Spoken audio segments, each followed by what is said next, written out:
Good afternoon, everybody. We're coming to you. It is the 23rd of March, the fourth Monday of Lent, with another edition of Coffees. That is to say, coffee plus readings from the Divine Office, which is the prayer of the Church and which the priests of the Church all pray every day, 5 times a day at least, and which all of the people of the Church are welcome to join in. And I wanted to do this stepping away for a moment just from the daily Mass readings so that we might just expand our scriptural horizon and expand the horizons of what we can do in prayer, not only in these challenging times, but all the time. In the back, you will see the chief evangelizer of the church. Where is she? There she is. Annie, my dog. She is just wonderful. And she says hi.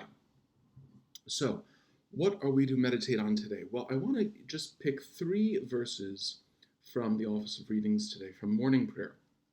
The first one is from Psalm 89, verse 15. Laetifica nos pro diebus quibus nos humiliasti, pro annis quibus vidimus mala, which translated means, give us joy, Lord, for the days when we have known humiliation, for the years, O Lord, when we have seen evil. And, as I read this morning, and as I was praying with this morning in front of the Blessed Sacrament, obviously this comes to mind that it is a time now of humiliation, of being brought low, and we ask the Lord to return our joy, to make us joyful after these days. But then I started to think about, Lord, what am I feeling right now? Now, in prayer, we always want to make sure we are attentive to all the data that we have, our doctrinal data, our theological data, also our emotional data coming to us in our hearts, right? And so I asked myself, Lord, what am I feeling right now? What's going on? And in this time of being made low by the situation now with the coronavirus, on the one hand, I'm feeling stress. I can feel that sometimes, a little bit right in here, It comes and goes through the day, depending on what I'm thinking about and contemplating. And that stress is not about what is, but about what we don't know. Or I should say, what I don't know, right? What is actually okay. Thanks be to God. The priests here in the rectory are well. I've had only good news from our parishioners. If anybody has bad news, please be sure to send me that as well. But right now, what is not so bad. It's different, it's unusual, but thanks be to God, it's not so terrible right now. Of course, it's not easy for everybody, but I'm just sort of inside my own head here in my prayer that I'm sharing with you. What's not so great, what gives me stress, Lord, is what we don't know, the question marks, right? But here's the thing that the Lord then kind of opened up for me in my prayer this morning. Sickness, distance from the sacraments, poverty, violence, death are a regular part of the lives of so many people throughout the church and throughout the world every single day. It's only in a very comfortable place in sort of the developed world and so on that we manage to fool ourselves. And so this moment is a moment when we can all grapple with reality because it's right in our face. The reality of lack of control, that we really are not in control. And when I think about, as I pray about the church in other parts of the world, the church, for example, in the Amazon, which we heard about recently as part of the Synod on the Amazon, where they don't have access to the sacraments regularly, or as I think about our brothers and sisters in places like Arabia, where they don't always have easy access to the sacraments, or in China, where there is active persecution of the church, right, for lack of access to the sacraments. As I think about the immigrants from war, right, migrants who have been forced to leave their homelands as a result of war, this reality is with them every single day. This reality that we are tasting now in actually a much easier way even than they usually experience. So, Lord, if they can find joy, we know that they can. We know that families rejoice even with sickness, even with violence, even with death around them, right? Lord, help us now. And it struck me in my prayer this morning as I was thinking about all this, that this isn't just a foreign reality that has come home to us. This is a reality even in our inner cities, right? Where people suffer violence and family difficulty and sickness and lack of care, uh, and even distance from the sacraments, depending on their circumstances, all the time, right? Every day. This is part of the reality of our brothers and sisters. So, in those circumstances, we know that they too find joy. I was privileged to minister in one of the poorer sections of our city and saw people under tremendous stress, nonetheless able to rejoice each and every day, most especially those who rejoiced in the Lord, whose faith was their consolation. And so, what all of us are now grappling with is something that some of us grapple with every single day in a very overt, extreme way. It's just that now it's real for all of us. The illusion of comfort has been taken away, and we have the privilege of now being able to live with and grapple with reality. Now, that's not to make light of things. If anything, it's to make us realize that, okay, yeah, there is this tremendous weight, but it can be borne. And so many of our brothers and sisters in other parts of the world witness to us how it can be done each day. So, Lord, help us with that. And I think about the prayer that's offered each and every day by members of Alcoholics Anonymous. Lord, I'm going to mangle this terribly, but basically, help me to be okay with what I'm not in control with, right? To hand that up to you, and just to rejoice in what I do have some modest amount of control over each and every day.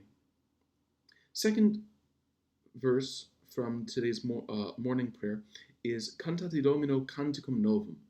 Sing unto the Lord a new song. That's from Isaiah 42:10. And as I think about singing a new song unto the Lord, it's not particularly joyful at the moment. Our song does change from day to day. It is new each day. It has to be. We're in new circumstances each day, and yet something each day is the same too. As we try to utter that new song, what is it that's the same?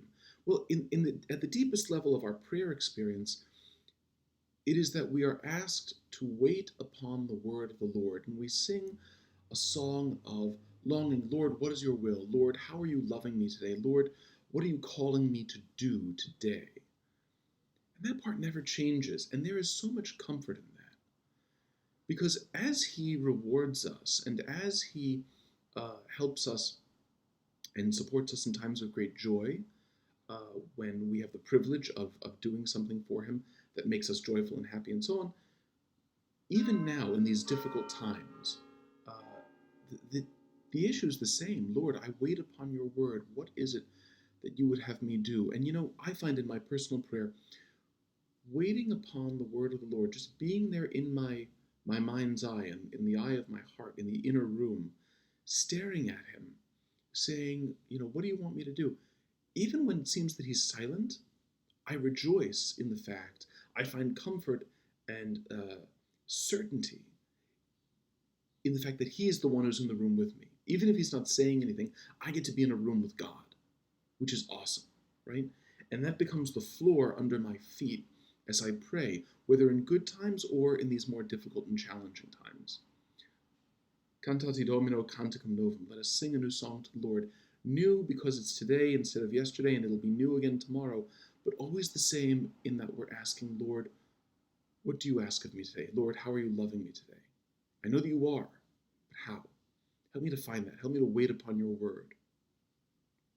Finally, Laudate, where is it? Here we go. Laudate nomen Domini, qui statis in domo Domini. Praise the name of the Lord, you who are in the house of the Lord. That's from one of the antiphons, the third antiphon for morning prayer this morning. And do we think about that often, right? Do we think about what a privilege it is to be in the house of the Lord, so many of our neighbors aren't able to wake up and offer that praise, find that rejoicing, because they would never claim to be in the house of the Lord, right? They are perhaps without faith, or perhaps they've had a bad experience and they feel like they're not welcome in the house of the Lord, or they feel like they did something too difficult or too horrible, right? That has pushed them out. For those of us among the baptized who do believe that no matter what, no matter where we are, no matter what our circumstances are, by virtue of our baptism, we are in the house of the Lord, we can share that joy with our brothers and sisters, that comfort, that consolation, again, that sort of floor under our feet, holding us up, giving us a steady base, right? Laudate nomen Domini, qui statis in domo Domini, who live in the house of the Lord, praise the name of the Lord. And also then, by extension, brothers and sisters, for those who are not in the house of the Lord, might we invite them in? Right? Might we invite them in? Might we talk to somebody in the apartment next to us, or a long distant friend by FaceTime, or whatever the case may be, and say, you know what is the floor under my feet right now, the thing that comforts me right now, that nothing can ever take away from me? I am in the house of the Lord. I was talking to a parishioner yesterday, and she was actually musing on just how ready she is to be sick if that is what ends up happening to her. And I thought, my God, how is she so positive about this? But it's her faith. It's the fact that no matter what happens, she's in that Lord's house, and she can never be expelled from it, not by any sickness, not by nothing. And I thought, I wish I could be like my parishioner. I'm partially there, but Lord, I do believe, help my unbelief. So, brothers and sisters, those are just a few of my own musings from my own personal prayer life in my own reading of morning prayer this morning. I hope you find them edifying, and that you'll consider diving into morning prayer yourself each day, and all of the Liturgy of the Hours. You can get the entire Liturgy of the Hours for free with an app called iBreviary, Breviary. iBreviary is a wonderful free app that you can get. Download it and just scroll upwards on your phone to follow the Liturgy of the Hours each and every day. It's a beautiful comfort and a support. I hope you'll take advantage of it in these times.